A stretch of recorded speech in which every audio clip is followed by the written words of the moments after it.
Hola, buenos días a todos. En primer lugar, espero y deseo que tanto vosotros como vuestros familiares y amigos estéis todo lo bien que se pueda estar en un estado de alarma como consecuencia de la propagación del COVID-19, del coronavirus. Yo soy funcionario en excedencia y actualmente tengo mi propio despacho de abogados especializado en derecho de seguros, en derecho de prevención de blanqueo de capitales, así como también en sanciones internacionales y derecho contable, especialmente en el ámbito asegurador. De hecho, bueno, también soy auditor registrado. Bueno, en este caso no pienso hablar de mi libro, pienso hablar más pues de otra rama del derecho constitucional, para lo cual estoy realizando un estudio.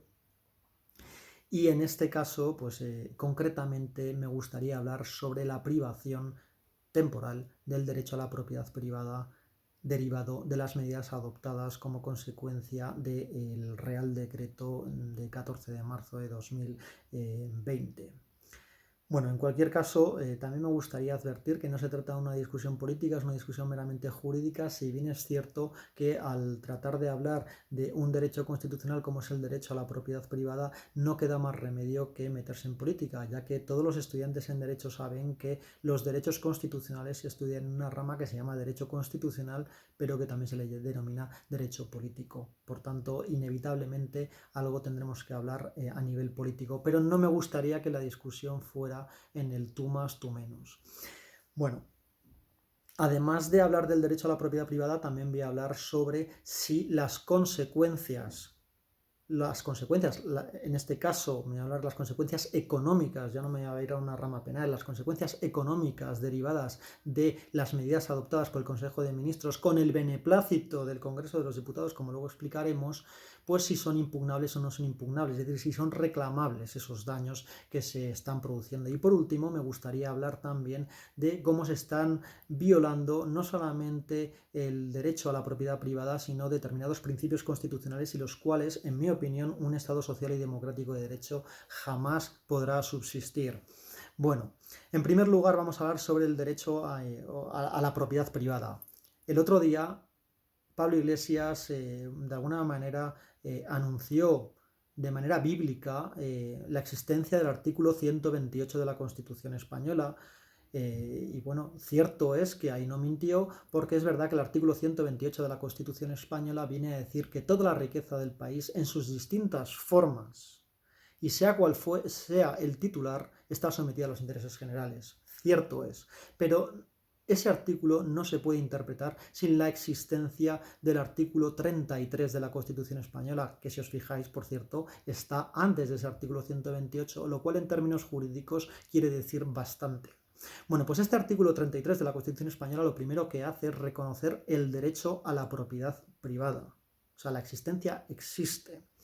Este derecho a la propiedad privada no solamente ha de entenderse como el derecho a tener un piso, a tener un inmueble, un local, etc. No, no solamente se trata de eso, se trata también del derecho a la obtención de todas aquellas rentas pues derivadas de dicho derecho. Es decir, no solamente se trata de tener derecho a tener un piso a tu nombre, no, se trata también el derecho que tiene un arrendador, propietario de un piso, por ejemplo, a cobrar pues la renta de ese inmueble. Cierto es que las medidas se están destinando pues a grandes, digamos, a grandes fondos, también a personas físicas que tengan un determinado número de pisos en alquiler, es decir, de gente pues que podríamos llamar especialmente favorecida, que eso no quiere decir que no sea justo que lo tengan, porque yo ahí no me pienso meter.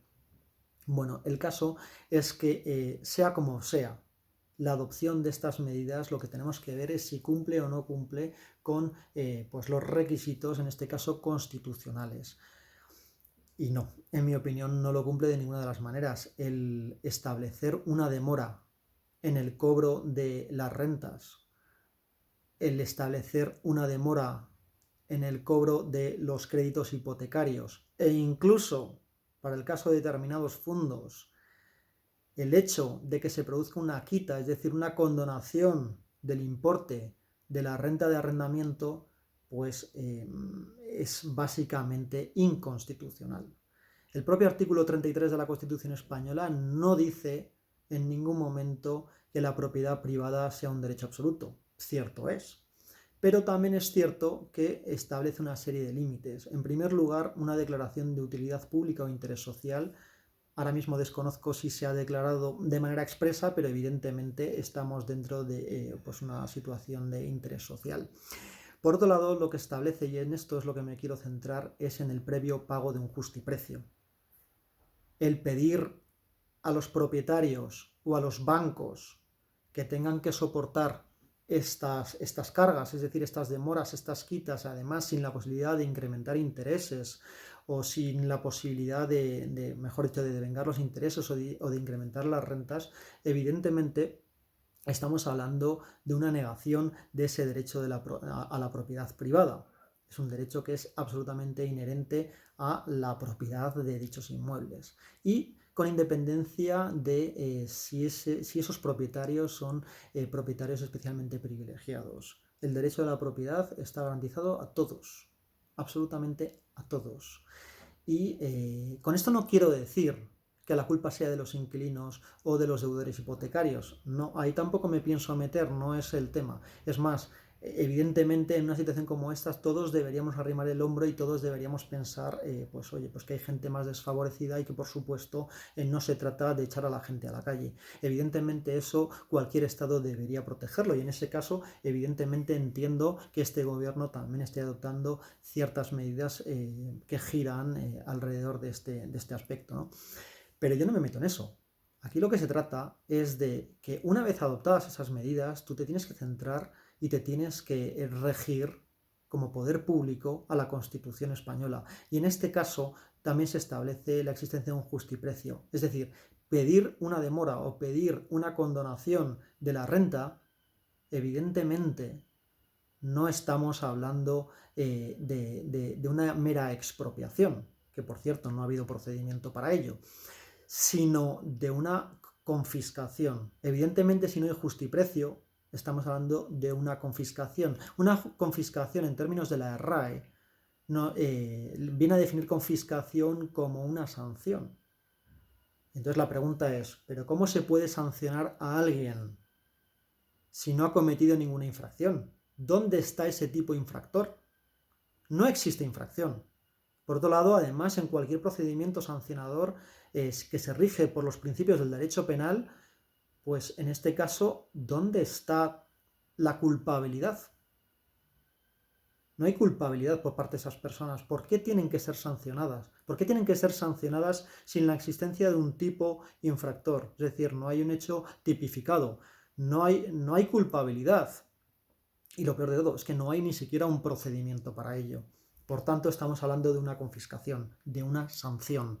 Y en este caso, evidentemente, es absolutamente inconstitucional. Por otro lado, la ley orgánica del estado de alarma, de excepción y de sitio viene a decir que la adopción de estas medidas tiene que ser absolutamente indispensable y proporcional. Y en este caso, pues hombre, es que la verdad que es sonrojante ver cómo puede ser más indispensable pues el otorgamiento de una serie de ayudas públicas a cadenas privadas de televisión, que eso manda narices, porque al final estás convirtiendo a las cadenas privadas en lacayos del poder, los estás convirtiendo en siervos de un patrón y evidentemente pues eso no se debería permitir y eso no es más indispensable que la privación de determinados derechos a propietarios que desde luego no tienen nada que ver con la adopción del estado de alarma, o mejor dicho, de la adopción tardía del estado de alarma, así como del incumplimiento de determinadas medidas que luego veremos por parte del gobierno en torno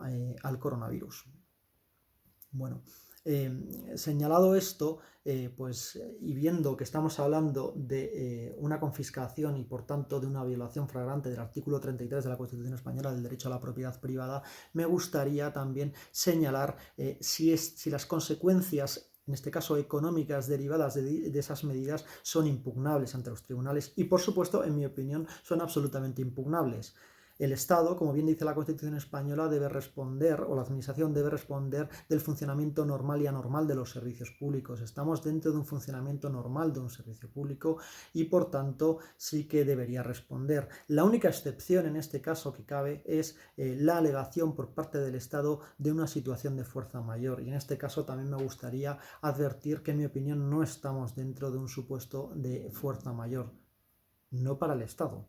Y les voy a explicar por qué. Para hablar de fuerza mayor tiene que haber un hecho insólito, es decir, un hecho imprevisible, un hecho inevitable. Y aquí no se trata de ver si el coronavirus es un suceso imprevisible, que no lo es porque ya estaba en China, ya estaba en Italia, sino también si era inevitable. Evidentemente el coronavirus probablemente no sea evitable, pero aquí no se trata de hablar de eso, se trata de hablar de si la propagación de dicho coronavirus era imprevisible e inevitable. Y en este caso, al menos de manera parcial, por supuesto, que yo creo que sí que era absolutamente previsible y absolutamente, o parcialmente, mejor dicho, evitable muchas de sus consecuencias. En este caso, pues me gustaría, hay mucha gente que dice que no se contrastan las noticias. Yo por mi trabajo, por supuesto que lo estoy analizando y no hay más que ir a la página de la Organización Mundial de la Salud. Ahí se puede ver cómo se establecen determinadas declaraciones al día siguiente de las reuniones que está teniendo el Comité de Emergencia de la Organización Mundial de la Salud. Pues bien, desde el 22 de enero de 2020, el Comité de Emergencia se reúne y advierte a los países, eso está por escrito, y advierte a los países. Hay diferentes menciones, unas van a China, otras van pues a la comunidad internacional en su conjunto y otra va a los países. Entonces, se advierte a los países la necesidad de adopción de medidas activas de detección, es decir, de comprar test, también de aislamiento, por supuesto en el caso de positivos, lo cual se debería haber hecho en todos los aeropuertos en aquellos casos en los que se viera que había síntomas, por ejemplo, tos, malas caras como con estilo de fiebre. Toda esa gente debería haber sido analizada, debería haber sido aislada en su momento y por supuesto de vigilancia, y también venía a advertir del distanciamiento social. Todo esto desde el 22 de enero. Es verdad que el 22 de enero no se dice que sea una alerta sanitaria internacional, pero sí que se habla de la posibilidad de la misma, ¿vale? Pues bien, el 30 de enero, ahí es cuando se declara la alerta sanitaria internacional. En ese caso ya no se habla de la posibilidad de la extensión del coronavirus, se habla de la probabilidad del coronavirus. Todos aquellos, en términos estadísticos, que tendríamos que distinguir entre la posibilidad y la probabilidad. Pues bien, como todos sabéis, es posible que en España algún día tengamos un gobierno en condiciones. Por supuesto que es posible, todo es posible. No es posible que 2 más 2 sumen 5. Sin embargo, en mi opinión, es improbable que tengamos un gobierno en España que sea decente. Por tanto, podemos ver qué posibilidad y probabilidad son absolutamente diferentes. Pues desde el 30 de enero te está diciendo la probabilidad de la existencia de coronavirus. En ese momento el director general del Comité de Emergencia de la Organización Mundial de la Salud viene a decretar la alerta sanitaria internacional y viene y vuelve a advertir sobre esas medidas. Por otro lado, el 3 de marzo ya te están hablando de la escasez de equipos de protección médica y vienen a instar a los estados a la compra, vienen a instar a los estados a un incremento en la producción de los mismos, de hasta un incremento del 40%. Todo eso se puede ver en las páginas. Por tanto, en mi opinión, no estamos hablando de un caso de fuerza mayor, la propagación del coronavirus era un caso absolutamente previsible, probable y parcialmente evitable. Por tanto, sí que, en mi opinión, es absolutamente justificable. Por otro lado, también tenemos que decir de quién es la responsabilidad. ¿Es únicamente del Consejo de Ministros? ¿Es únicamente del Gobierno? En mi opinión, no. Es del Congreso de los Diputados, o por lo menos de todos aquellos que están apoyando este tipo de medidas inconstitucionales, porque son inconstitucionales. A mí me parece fenomenal, y vuelvo a insistir, que se establezcan expropiaciones temporales durante esta etapa, pues para evitar males mayores como puede ser el ver privado a inquilinos de su casa, por ejemplo. Pero bueno, eso no obsta para que se pague por ello y que pague el Estado, no evidentemente un inquilino o un deudor hipotecario. Bien, pues en este caso, como digo, la responsabilidad es del Congreso. ¿Por qué? Porque es verdad que a la hora de extender el estado de alarma, el Congreso de los Diputados sí que puede oponerse a dicha extensión, así como también puede oponerse y puede proponer medidas alternativas a discutir. Entonces, si se está aprobando es porque evidentemente no, o sea, la culpa no solamente la tiene este gobierno, sino también el Congreso de los Diputados.